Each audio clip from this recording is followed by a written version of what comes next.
With me today in the studio is Commissioner Ilene Lieberman. Ilene, besides serving as a politician, a mayor of municipalities and Broward County, also serves currently as the director of the Transplant Foundation. Ilene, I want to thank you for being in the studio with us today.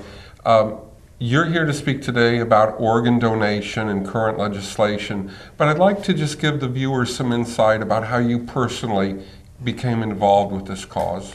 About 15 years ago, 4 days after I got elected to the County Commission for the first time, my eldest son was taken to the hospital in a coma. It turns out that he needed a transplanted liver because his own liver had gone down.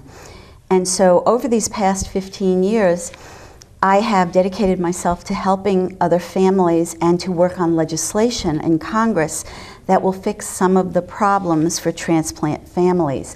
We're fortunate because December 1st will be Adam's 15th birthday.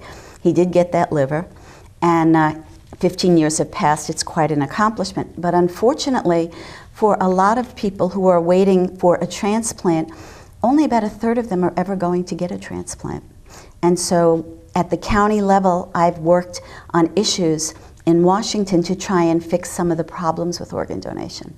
Ilene, there are currently 3 new bills in Congress that are trying to address some of the problems with transplant and collateral health care and such. Could you tell us about those 3 bills and what their impact will be if they're passed? Yes, I can. Actually, only 2 were filed. One was filed in the last session of Congress, and we hope to get it refiled in this session as well. The first bill is called Share Your Spare Act of 2011, and Representative Larry Kessel from North Carolina is the House sponsor. Because so few people on the list for an organ donation get one when someone is alive, normally what happens is it's a cadaver that the organs are harvested from. But in the past 15 years, there's been a rise of what's called directed donation, where there are 8 organs you can donate while you're alive and they don't impact you in any way. The most popular of which happens to be kidney. And so just because you're a sibling or a parent or a child to someone who needs a kidney doesn't mean you're a match.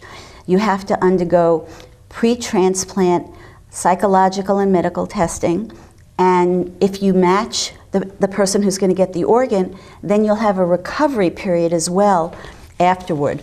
And unfortunately, most insurance companies don't cover the psychological and medical pre-operative testing.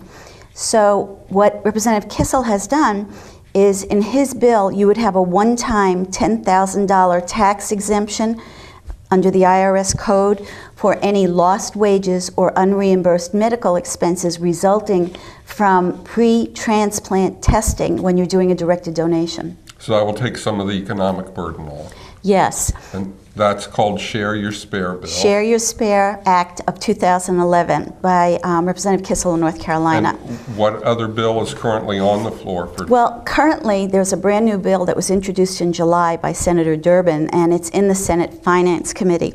You may not know, and to me it's just an incredible situation, that if you are on Medicare or Medicaid and you get a transplant, Medicare or Medicaid will only give you the payment for your anti-rejection drugs for 3 years if you are over 18 or under 65, which means that you'll experience rejection of the organ 3 years after the transplant because you need the anti-rejection drugs basically for the rest of your life. Senator Durbin's bill has 9 co-sponsors from states across the nation, and what it would do is close that gap. And so if you're on Medicare or Medicaid, you would get covered for your transplant drugs. And to show you why they should do that, I don't know whether they will. I'm actively working on getting that passed. We need a House sponsor. The reason they should is, for example, if you're on dialysis, it will cost for the 5 years, which is the average life on dialysis, $77,000 a year to Medicaid or Medicare.